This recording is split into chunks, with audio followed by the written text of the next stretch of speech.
Hypermobile Yogis, welcome to another amazing freebie where we are going to be discussing some intricate things that we feel can really transform your body.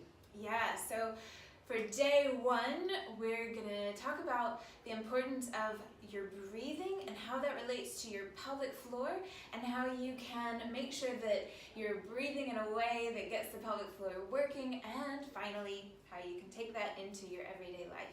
Always, we want to try and make these videos as practical as possible. So before we get into the exercise, we thought it might be nice to just give you a little bit of background to understand exactly what's going on in your body.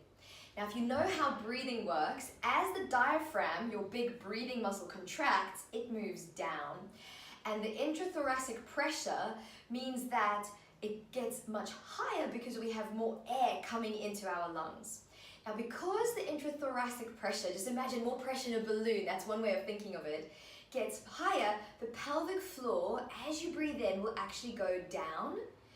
And that means that what we want to do is try and do the opposite as we breathe out.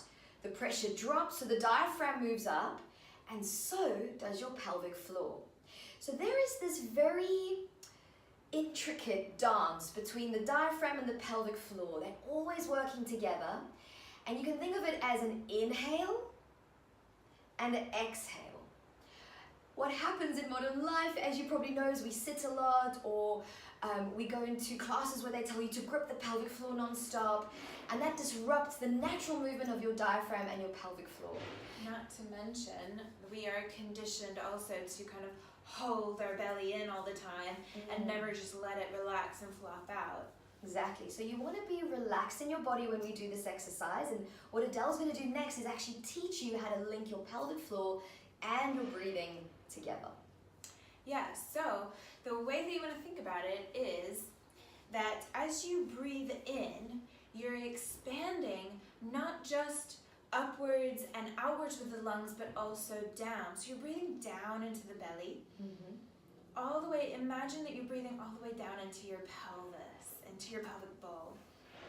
And then as you exhale, think about hugging and lifting everything up, using and just thinking about squeezing your pelvic floor muscles.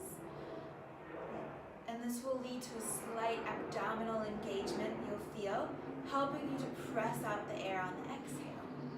So go through that a few times, allowing as you inhale to relax your abdominal muscles, let your belly fall out, breathe down into your pelvic bowl.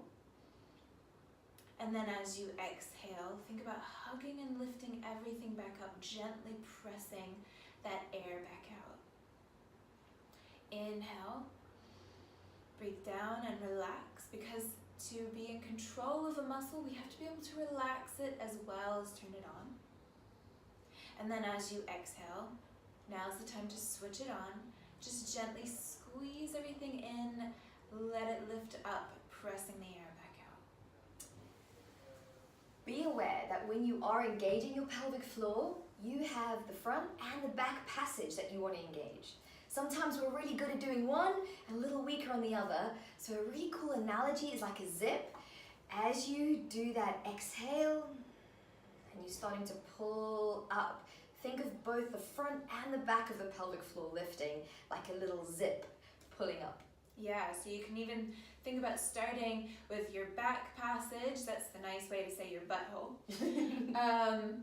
And then moving it upwards and forwards through the front passage, and then you'll feel this kind of zipping up, going all the way up.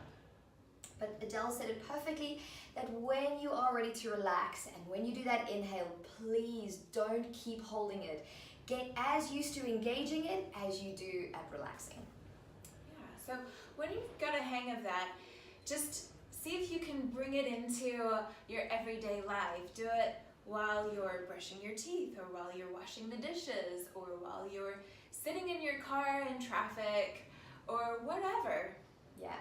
Remember that it's okay to link what we're going to share, this whole program with you, into your daily life. It doesn't have to be like a separate special thing. Yeah, in fact, I think it's better if you can do it in your everyday life. because that's when the muscles are actually going to be getting all of this information. So if you're just relaxing all the time, not using your pelvic floor muscles, not breathing down into your belly for the majority of your day, and then you only practice it for 5 minutes a day, you're not going to be, certainly that's better than nothing at all, but you're not going to be getting all the benefits as if you were to try and bring this in as often as possible while you're sitting at your desk at work or whatever throughout your daily life. And just final notes, remember to also incorporate it into your yoga practice. So when you are in your yoga practice, activate your pelvic floor when you exhale. Okay, remember that's really important, and then relax it on the inhale. And good luck, have fun with this. Yeah. Bye guys. Bye guys.